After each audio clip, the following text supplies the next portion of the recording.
আসসালামু আলাইকুম, সবাইকে স্বাগত জানাচ্ছি বিডি দর্পণে। আপনাদের সাথে আছি আমি ফাহাদিয়া মিতু।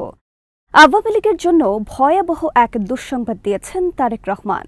বিবিসির সাথে সাক্ষাৎকারে স্পষ্ট করে বলেছেন, আওয়ামী লীগ ও দলটির নেতাকর্মীদের বিচারের মুখোমুখি করা হবে।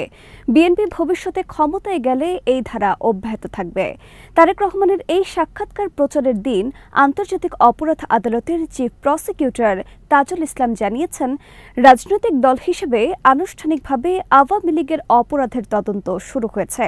তিনি বলেছেন, এ বিষয়ে তদন্তের জন্য তদন্ত কর্মকর্তা নিয়োগ করা হয়েছে। সাংবাদিকদের প্রশ্নের জবাবে মোহাম্মদ তাজুল ইসলাম বলেন, দল হিসেবে সংগঠন হিসেবে আওয়ামী লীগের অপরাধের তদন্তের প্রক্রিয়া চলমান ছিল। আনুষ্ঠানিকভাবে আওয়ামী লীগের বিরুদ্ধে তদন্ত শুরু হয়েছে।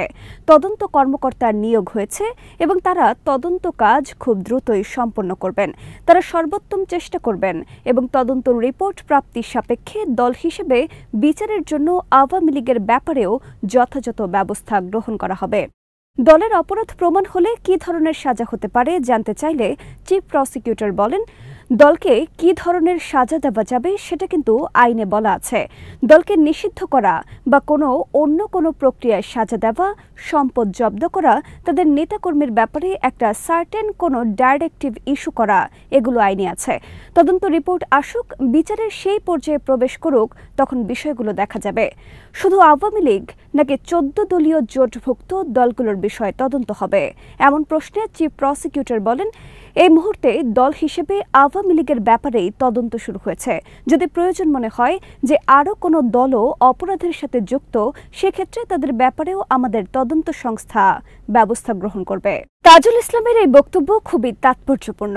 এর মধ্য দিয়ে 14 দলের জোটভুক্ত কোনো দল আগামী নির্বাচনে অংশ নিতে পারবে না।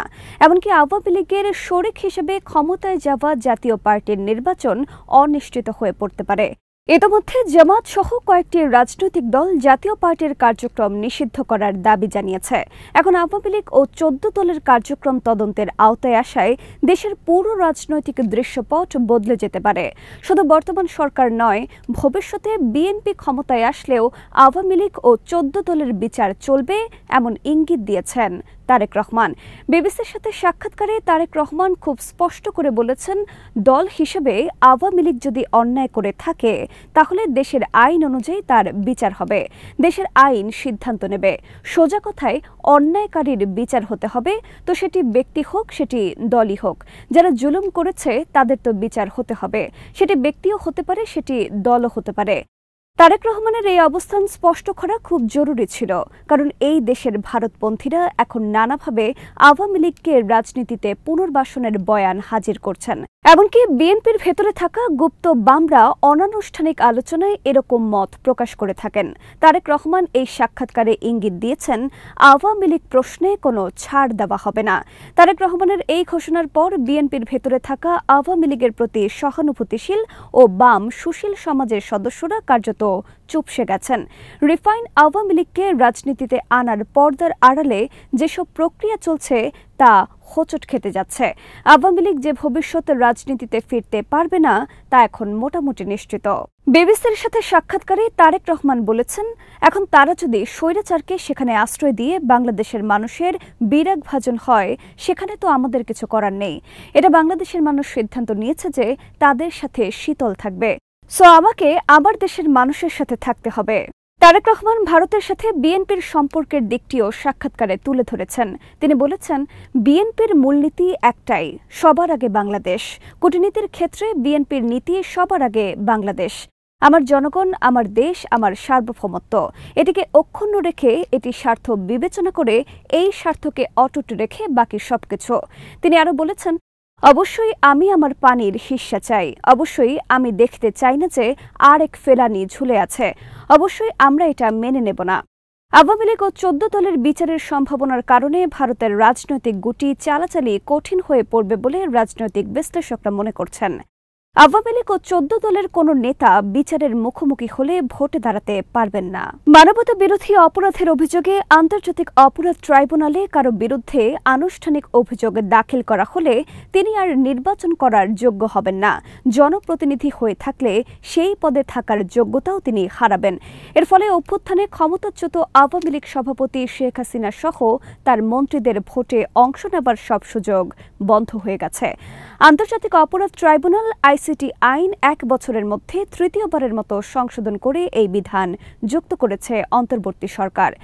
1973 সালে আন্তর্জাতিক অপরাধ ট্রাইব্যুনাল আইন সংশোধন করে 20C নামে একটি নতুন ধারা যোগ করার প্রস্তাবে গত 4 সেপ্টেম্বর অনুমোদন দিয়েছিল অন্তর্বর্তী সরকারের উপদেষ্টা পরিষদ। সব আনুষ্ঠানিকতা সেরে সোমবার রাতে তা অধ্যাদেশ আকারে জারি করা হয়েছে, যার শিরোনাম আন্তর্জাতিক অপরাধ ট্রাইব্যুনাল তৃতীয় সংশোধন অধ্যাদেশ 2025। এ ধারায় বলা হয়েছে, কোনো ব্যক্তির বিরুদ্ধে আইসিটি আইন অনুযায়ী ট্রাইব্যুনালে আনুষ্ঠানিক অভিযোগ দাখিল করা হলে তিনি সংসদ সদস্য নির্বাচিত হবার বা ওই পদে বহাল থাকার অযোগ্য হবেন।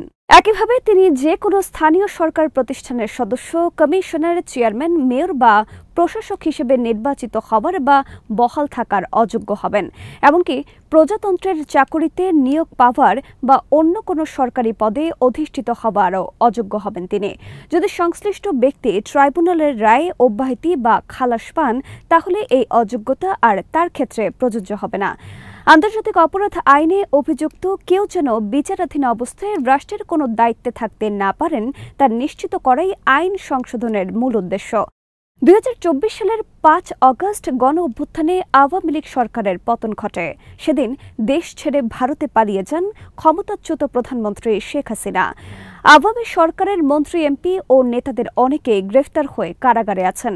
অনেকেই বিদেশে বা আত্মগোপনে চলে গেছেন। তাদের অধিকাংশই এখন বিভিন্ন হত্যা মামলার আসামি। 71-এর যুদ্ধ অপরাধের বিচারের জন্য আওয়ামী লীগ সরকার 2010 সালে যে আন্তর্জাতিক অপরাধ ট্রাইব্যুনাল গঠন করেছিল, ছাত্র জনতার আন্দোলনের বিরুদ্ধে আওয়ামী লীগ সরকারের চালানো দমন পীড়নকে গণহত্যা বিবেচনা করে নেই আদালতে বিচারের উদ্যোগ নেয় অন্তর্বর্তী সরকার। ট্রাইব্যুনালে শেখ হাসিনার বিরুদ্ধে একটি মামলার বিচার কার্যক্রম শেষ পর্যায়ে রয়েছে। ভাগ্যের নির্মম পরিহাস হচ্ছে, নিজেদের তৈরি করা আইনের ফাঁদে আটকে গেছে হাসিনা ও তার সহযোগীরা। আজ এখানেই শেষ করছি। সবাই ভালো থাকুন, সুস্থ থাকুন আর দেখতে থাকুন বিডি দর্পণ। চ্যানেলটি ভালো লাগলে সাবস্ক্রাইব করুন, সংযুক্ত থাকুন আমাদের ফেসবুক পেজে। আল্লাহ হাফেজ।